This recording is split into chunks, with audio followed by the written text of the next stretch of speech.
O Poder do Hábito, Charles Duhigg. Aula 8. A Psicologia das Pequenas Vitórias.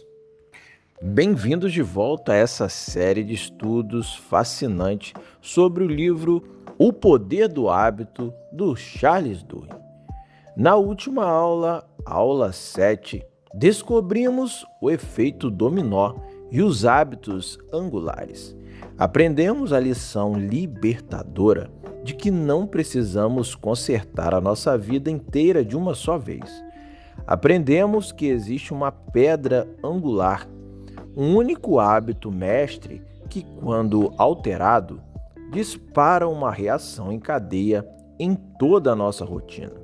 Vimos como o simples ato de arrumar a cama, fazer um diário alimentar ou garantir a segurança em uma fábrica bilionária pode reescrever a história de uma pessoa ou de uma corporação.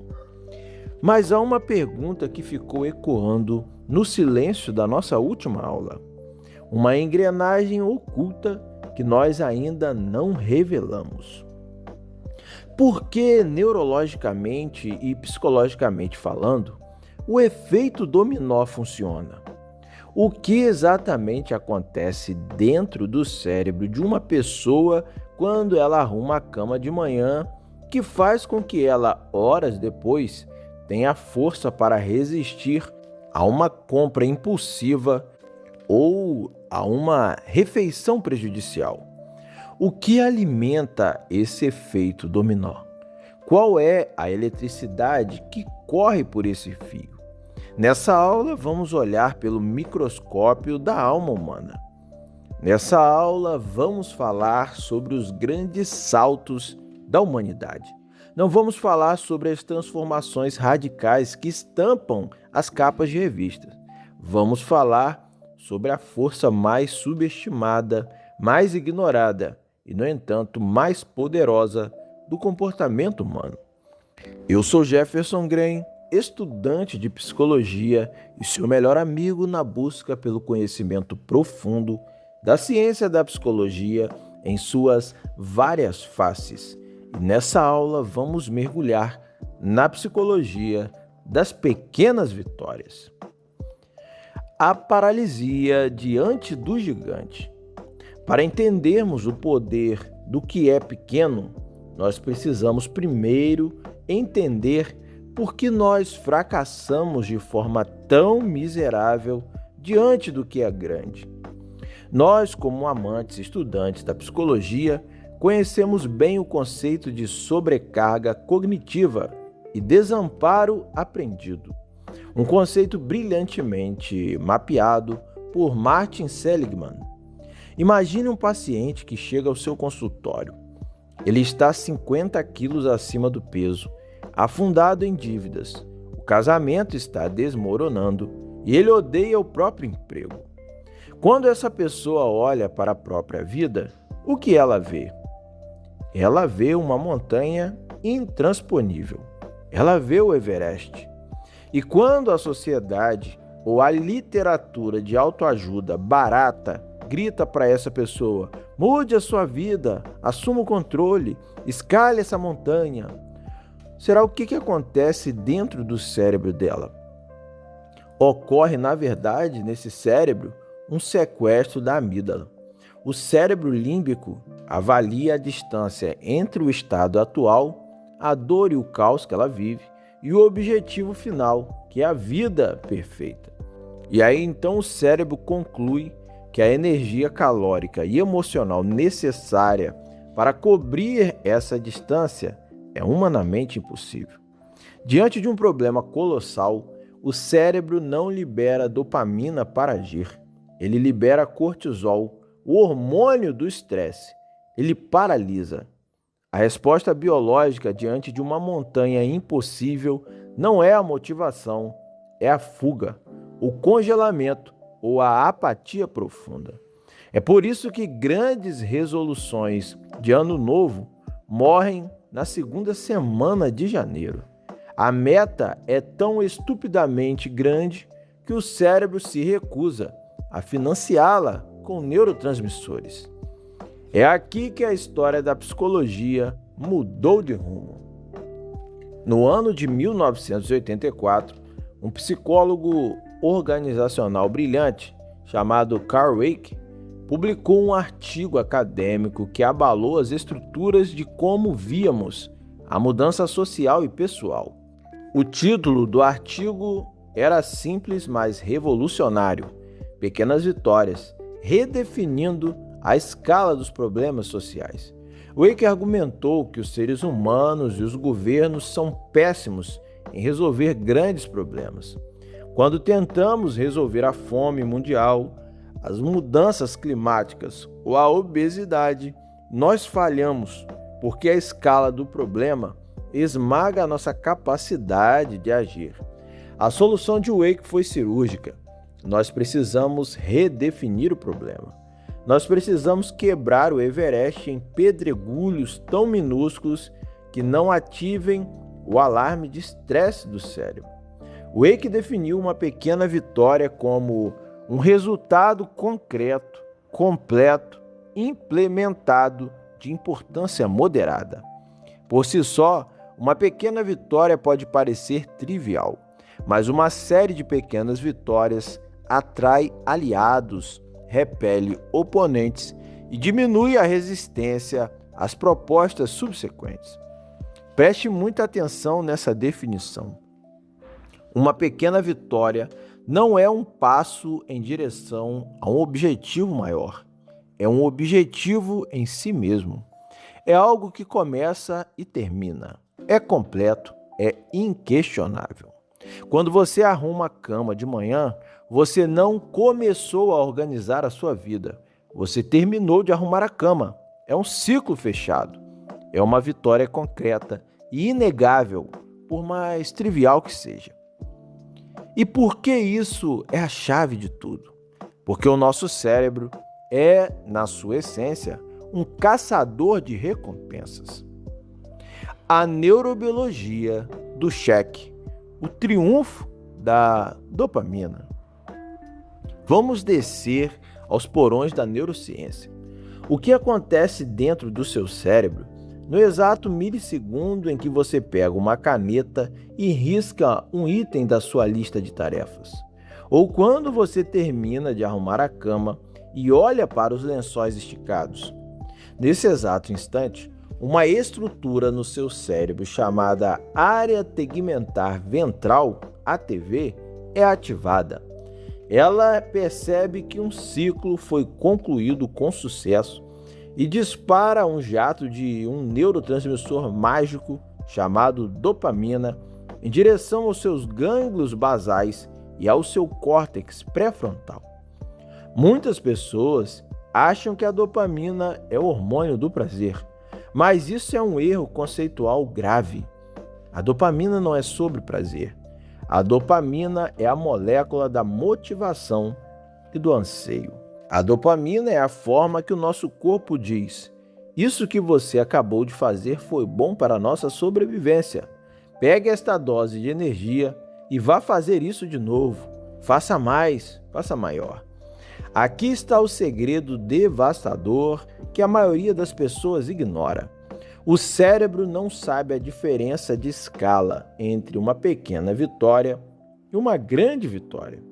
A cascata química que ocorre quando você assina um contrato milionário é estruturalmente muito parecida com a cascata química que ocorre quando você finaliza a lavagem daquela louça acumulada na pia.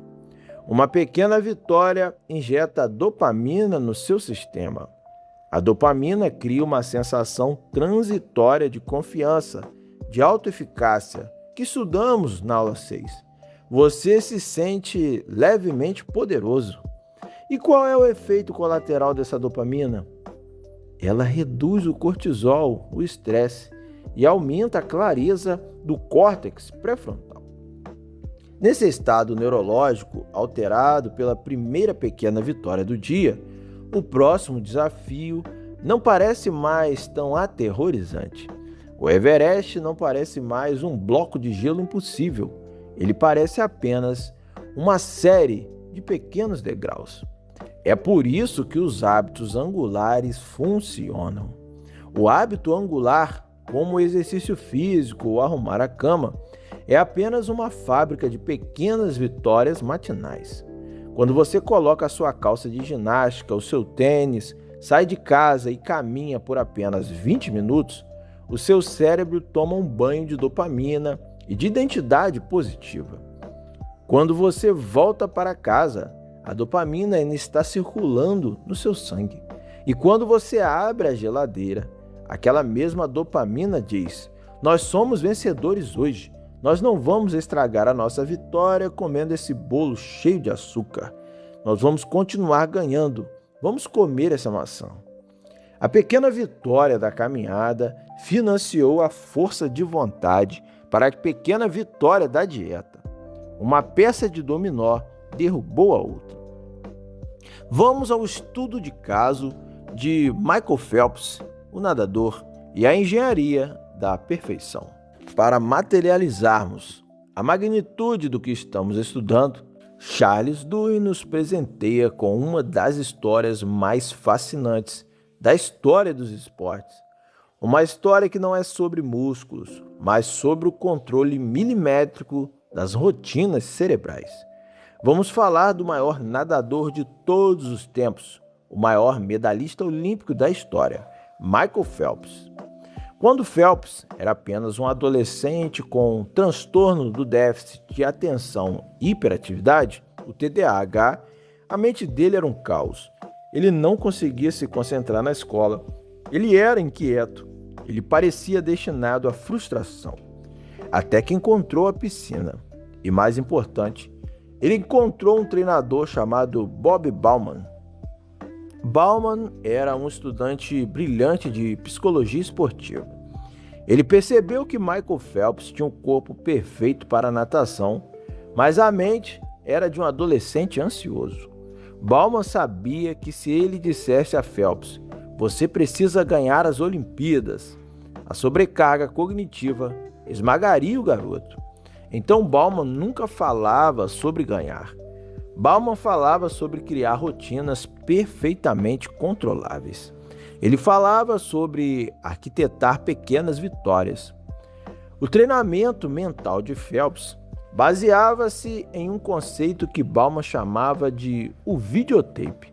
Toda noite, antes de dormir e toda manhã ao acordar, Phelps tinha que fechar os olhos e assistir a um videotape imaginário na sua cabeça da corrida perfeita, em câmera lenta. Ele imaginava o cheiro do cloro, a textura da água batendo no rosto, a extensão perfeita dos braços, a batida milimétrica dos pés na parede, até o momento em que ele tirava os óculos vitorioso. Ele assistia a essa fita mental milhares de vezes até que ela se tornasse um código neural inquebrável. Mas a mágica verdadeira acontecia nos dias de competição. Quando chegava o dia das Olimpíadas, o evento mais estressante, barulhento e caótico que um ser humano pode enfrentar, onde os bilionésimos de segundo separam a glória da humilhação, a maioria dos atletas era engolida pela ansiedade. Bob Bauman, no entanto, havia desenhado o dia de Phelps como uma linha de montagem de pequenas vitórias, para que a corrida em si fosse apenas mais um item da lista. O dia da prova era idêntico a qualquer outro. Phelps acordava sempre no mesmo horário. Ele comia exatamente o mesmo café da manhã, um banquete absurdo de ovos, panquecas e aveia. Essa era a vitória número 1. A rotina foi cumprida. O cérebro recebia a primeira dose de confiança. Ele chegava à piscina exatamente 2 horas antes da prova. Ele fazia a sua rotina de alongamento específica, começando sempre pelos braços, depois as costas, depois as pernas. E a vitória 2, então, era o controle total. Ele colocava os fones de ouvido e ouvia o mesmo aquecimento musical. Ele gostava de ouvir rap pesado para bloquear o mundo. Ele colocava os óculos e a touca em uma ordem específica. Essa então era a vitória 3. Ele entrava na água para o aquecimento de exatos 45 minutos, nem um minuto a mais, nem um minuto a menos. Depois colocava o traje de competição. Então, a vitória 4. Você percebe o que Bauman estava fazendo? Quando Michael Phelps finalmente subia no bloco de partida, ouvindo os gritos de 100 mil pessoas, o cérebro dele não estava em pânico. O cérebro dele estava nadando em dopamina e autoeficácia. Ele já tinha acumulado tantas vitórias consecutivas e inquestionáveis naquele dia, que a competição de natação era apenas a próxima pequena vitória a ser riscada da lista. O Everest havia sido reduzido a pequenos pedregulhos e ele já estava no topo. A prova definitiva de que as pequenas vitórias criaram um escudo ao redor da mente de Phelps aconteceu nas Olimpíadas de Pequim em 2008, durante a final dos 200 metros borboleta. Phelps mergulhou na água de forma perfeita, mas logo no início da competição, um pesadelo aconteceu. Os óculos de natação dele estavam com um defeito. A água começou a entrar. Na primeira virada, os óculos estavam pela metade, cheios de água clorada. Na segunda virada, os óculos estavam completamente cheios. Na terceira e última virada, Michael Phelps estava completamente cego. Ele não conseguia ver a linha no fundo da piscina. Ele não conseguia ver os adversários. Ele não conseguia ver a parede de chegada. Ele estava nadando na escuridão absoluta na final olímpica. Para qualquer outro atleta no mundo, isso seria o ponto de ruptura que estudamos na aula 6. O pânico dominaria a amígdala. O nadador perderia a coordenação, engoliria a água, perderia a prova. Mas o que aconteceu no cérebro de Phelps? Quando a visão desapareceu, o cérebro de Phelps simplesmente buscou o videotape. Ele estava cego, mas a mente dele estava perfeitamente calma, sustentada pelo peso das centenas de pequenas vitórias que ele havia acumulado, não apenas naquele dia, mas por toda a vida. Como ele estava cego e não podia ver a parede, ele usou um hábito minúsculo que Bauman não havia ensinado a fazer em treinos no escuro. Ele começou a contar as braçadas. Ele sabia que no seu ritmo perfeito precisaria de exatamente 21 braçadas após a última virada para tocar a parede. O pânico não teve espaço. Ele apenas contou 19, 20, 21. Ele esticou os braços com tudo o que tinha no vazio. Então, ele tocou a parede, arrancou os óculos cheios de água e, quando olhou para o placar luminoso, Michael Phelps não havia apenas ganhado a medalha de ouro nadando cego, ele havia quebrado o recorde mundial. A vitória monumental do recorde olímpico foi apenas a consequência invisível de um homem que aprendeu a dominar a pequena vitória de contar braçadas na escuridão. A aplicação clínica, salvando vidas com o mínimo. Essa história é maravilhosa nos livros de esportes, mas nós somos estudantes e profissionais da saúde mental. Como traduzimos o recorde mundial de Michael Phelps para a dor silenciosa de um quarto escuro? Como usamos as pequenas vitórias para tratar a depressão profunda, o TDAH paralisante ou a ansiedade generalizada? A aplicação clínica da teoria de Carl Rake e das descobertas de Charles Duhigg exige de nós uma empatia extrema e uma redefinição radical do que significa sucesso. Imagine aquele paciente em um quadro depressivo severo. Ele não tem energia para levantar da cama. A higiene pessoal foi abandonada há dias. A casa é um caos de lixo acumulado. A família pressiona. Você precisa reagir, você precisa procurar um emprego, você precisa arrumar essa cama inteira. Essa pressão, essa montanha, joga o paciente ainda mais no fundo do abismo do cortisol. Quando você, como terapeuta, ou com um amigo, ou no seu próprio processo de cura, aplica a psicologia das pequenas vitórias, você tira a pressão do Everest. Você olha nos olhos dessa pessoa e diz: eu não quero que você procure emprego hoje. Eu não quero que você limpe a sua casa. Eu quero fazer um trato com você. Amanhã, ao acordar, eu quero que você apenas sente na beira da cama e beba um copo d'água. E depois, eu quero que você volte a dormir, se quiser. Para a sociedade, beber um copo de água é ridículo. Mas para aquele cérebro doente, carente de neurotransmissores, levantar, pegar o copo, beber a água e voltar para a cama é um ciclo que foi fechado com sucesso. É uma pequena vitória. É uma faísca microscópica de dopamina em um cérebro que estava apagado há meses. No dia seguinte, a meta é beber o copo de água e escovar os dentes. O cérebro recebe outra faísca. Depois de uma semana, a meta é tomar um banho de 5 minutos. Nós usamos as pequenas vitórias não porque queremos que a pessoa seja produtiva. Nós a usamos para reconstruir a autoeficácia de baixo para cima. Nós estamos ensinando o cérebro daquela pessoa de forma muito gentil e bioquímica que ela ainda é capaz de influenciar a própria realidade.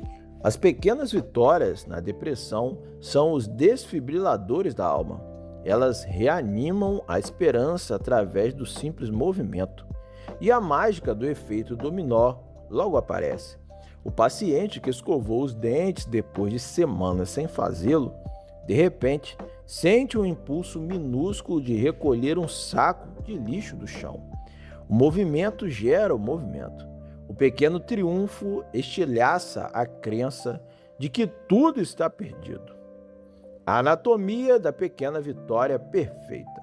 Mas cuidado, como estudantes do comportamento, precisamos ter um olhar crítico. Nem tudo que é pequeno é uma vitória útil. Existe uma armadilha muito sedutora na qual os nossos pacientes costumam cair, que é a armadilha da falsa produtividade ou procrastinação produtiva. Anotar coisas bonitas em uma agenda colorida, arrumar os lápis por ordem de tamanho em cima da mesa, ler dezenas de e-mails irrelevantes só para arquivá-los e sentir que fez algo. Isso tudo gera pequenas doses de dopamina, mas não leva a lugar nenhum. É dopamina vazia. Para que uma pequena vitória seja um pilar de transformação real, para que ela funcione como a pedra angular de Paul O'Neill na Alcoa, ela precisa ter 3 características estruturais. Se você quiser mudar a sua vida hoje, o seu próximo passo precisa preencher esses 3 requisitos. Requisito 1. Ela deve ser micro, concreta e inquestionável. Dizer, vou tentar ser uma pessoa melhor hoje, não é uma pequena vitória. É uma abstração poética falha. Dizer, vou passar 10 minutos limpando essa gaveta específica, é concreto. Você sabe exatamente quando começou e quando terminou. Requisito número 2. Ela deve oferecer feedback imediato. O cérebro precisa ver o resultado. Se a sua vitória é guardar dinheiro para a aposentadoria daqui a 30 anos, a dopamina não vem hoje, porque o cérebro límbico não entende um prazo de 30 anos. Mas se a sua vitória é transferir R$50 para a poupança hoje e ver o número na tela do banco mudar, o feedback é instantâneo, o prazer é imediato. Requisito número 3. Ela deve estar alinhada à identidade, o fator crença. Lembra da nossa aula 6 sobre a crença? A pequena vitória precisa ser um tijolo na construção da pessoa que você quer se tornar. Se você quer ser um escritor, a sua pequena vitória não é escrever um livro, é escrever um parágrafo. Mas aquele um parágrafo prova a você mesmo: eu sou um escritor, eu acabei de escrever. A identidade muda antes mesmo da obra estar pronta. O fechamento do círculo. Ao olharmos para tudo que construímos nessa aula, eu quero que você tire esse peso brutal que a cultura moderna colocou sobre os seus ombros. Nós fomos condicionados a aplaudir apenas as chegadas, os finais, as medalhas de ouro e as contas bancárias milionárias. Nós nos tornamos viciados nos monumentos gigantes. Mas a ciência do hábito nos prova que as montanhas não são escaladas por heróis que dão saltos gigantes. O Everest da sua vida será vencido pelo simples ato de colocar um pé na frente do outro de forma consistente, rotineira e ininterrupta. As pequenas vitórias são a prova biológica de que você não precisa ser extraordinário amanhã de manhã. Você precisa apenas ser minúsculo e consistente. Você só precisa fechar os pequenos ciclos. Ame a sua rotina minúscula. Reverencie o copo d'água, a cama arrumada, os 10 minutos de leitura, o sorriso intencional. Porque é nesses milímetros de progresso que o seu cérebro está forjando uma armadura invisível. E quando o caos chegar, quando a água invadir os seus óculos e você não conseguir enxergar mais nada, a sua armadura de pequenas vitórias vai assumir o controle. Você vai quebrar o seu próprio recorde, não por causa do seu desespero, mas por causa da sua rotina. Até aqui, nessa série de estudos, já desenhamos um sistema perfeito. Mapeamos as deixas, subornamos as recompensas, aplicamos a engenharia da substituição, forjamos a crença e quebramos os grandes medos em pequenas vitórias diárias. Mas eu faria um desserviço a você como pesquisador se não revelasse a última falha da nossa máquina. Para alcançar a primeira pequena vitória, para levantar o braço e arrumar a cama, para sair da inércia, você precisa de uma faísca inicial. Você precisa de um combustível de ignição. Nós chamamos esse combustível de força de vontade. Mas o que a psicologia clássica pensava sobre a força de vontade estava tragicamente errado. Nós costumávamos achar que a força de vontade era como a cor dos olhos, ou você nascia com ela ou não. Achávamos que algumas pessoas nasciam determinadas e outras nasciam preguiçosas. Charles Darwin e a ciência moderna destruíram esse mito. A força de vontade não é um traço de personalidade e também não é uma habilidade que você aprende em um curso. Na próxima aula, aula 9, vamos fechar um dos últimos e mais importantes ciclos do nosso estudo. Vamos descobrir a mais brilhante descoberta sobre a determinação humana. Vamos aprender que a força de vontade é um músculo.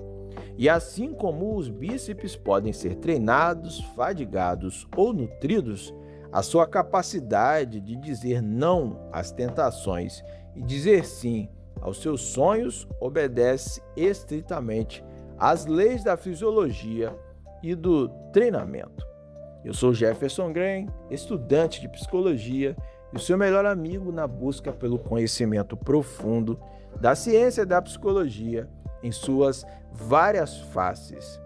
Gostou dessa aula? Está amando essa série? Aprendendo muito junto comigo? Então comenta aqui abaixo. Deixe o seu comentário, vamos interagir. E é claro, se inscreva no canal, curta esse vídeo e você não pode deixar de compartilhar. Coisa boa a gente multiplica. A gente vê por aí afora nas redes sociais tanto conteúdo ruim. Então, se você gostou desse conteúdo, envia para as pessoas que precisam mergulhar nesse conhecimento. Beba uma água, estique a coluna, beba o café, ajeite os fones e não vamos perder tempo. Vamos para a aula 9, que está fascinante. A força de vontade é um músculo.